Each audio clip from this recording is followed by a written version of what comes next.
आणि आता पाहूयात ग्रामदैवता. अंबादेवी हे अमरावतीकरांचं ग्रामदैवत. भगवान श्रीकृष्णानं रुक्मिणीचं हरण या अंबादेवीच्या साक्षीनंच केल्याचं सांगितलं जातं. तब्बल 5000 वर्षांचा इतिहास असलेल्या या अंबादेवीचं मंदिर आहे तरी कसं, पाहूया आजच्या या आपल्या ग्रामदैवतेमध्ये.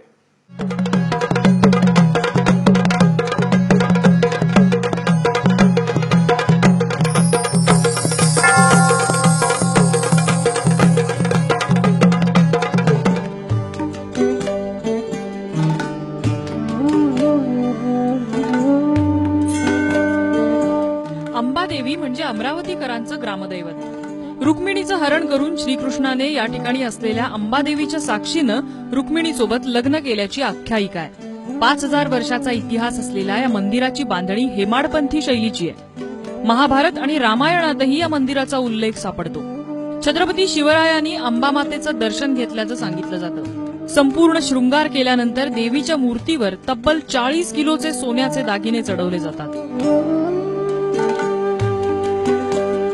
देवीची मूर्ती स्वयंभू असून ध्यानस्थ पार्वती स्वरूपाची बसलेली आहे. दर मंगळवारी या ठिकाणी देवीला विशेष शृंगार केला जातो आणि मुखवटा लावला जातो. या दिवशी महाआरती सुद्धा होते. आणि ही मूर्ती स्वयंभू आहे आणि या मूर्तीची स्थापना केली नाही आहे आणि ही स्वयंभू निघालेली आहे. ही भगवान श्रीकृष्णकालीन ही मूर्ती आहे आणि भगवान श्रीकृष्णांनी रुक्मिणीचं हरण याच मंदिरातनं केलेलं होतं आणि हजारो वर्षापूर्वींची ही मूर्ती आहे. राजे छत्रपती शिवाजी महाराजांच्या लग्नाची पत्रिका सुद्धा या अंबाबाईच्या चरणी येऊन गेलेली आहे.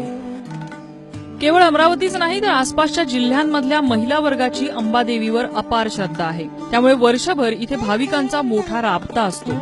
म्हणूनच या ठिकाणी राज्यभरातून लाखो भाविक नवस करून आपल्या मनोकामना पूर्ण करण्यासाठी येतात. बहुतांश भाविक नवस फेडण्यासाठी येतात.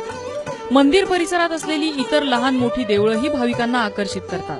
मी औरंगाबाद जिल्ह्यातला आहे आणि ज्या वेळेस इथे येतोय त्या वेळेस अंबादेवीचं दर्शन केल्याशिवाय जात नाही. आणि इथं आल्यावर एक प्रकारचं प्रसन्नता, आईचा आशीर्वाद हा बरोबर असतो आणि त्यापासून आम्हाला खूप प्रसन्नता मिळते काय. आणि आई जगदंबा ही सर्व एक प्रकारचं आपल्याला प्रेरणा देते, उत्तेजना देते. त्यापासून आपल्याला एक उत्साह येतो. मंदिरात यायला मला बरीच वर्ष झाली. लग्न झालं तेव्हापासून मी मंदिरात यायला लागले आहे. खूप आनंद वाटतो मला मंदिरात आणि समाधानी वाटते. छान वाटते. मंदिरामध्ये झाले मला 20 वर्ष झाले. लग्न झालं तेव्हापासून मी सारखी इथे येतेच. मंगळवारी शुक्रवारी जसा मला वेळ मिळाला तशी मी राहते मंदिरामध्ये.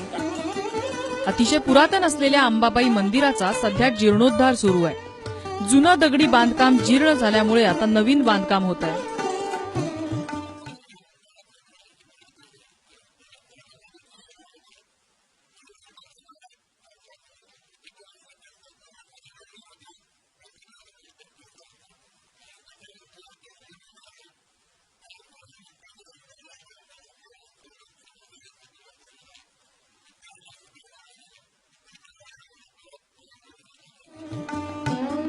नवस बोलणारे भाविक केवळ स्वतःसाठीच नाही तर राज्यासाठी आणि पाऊस पाण्यासाठीही देवीला नवस बोलतात.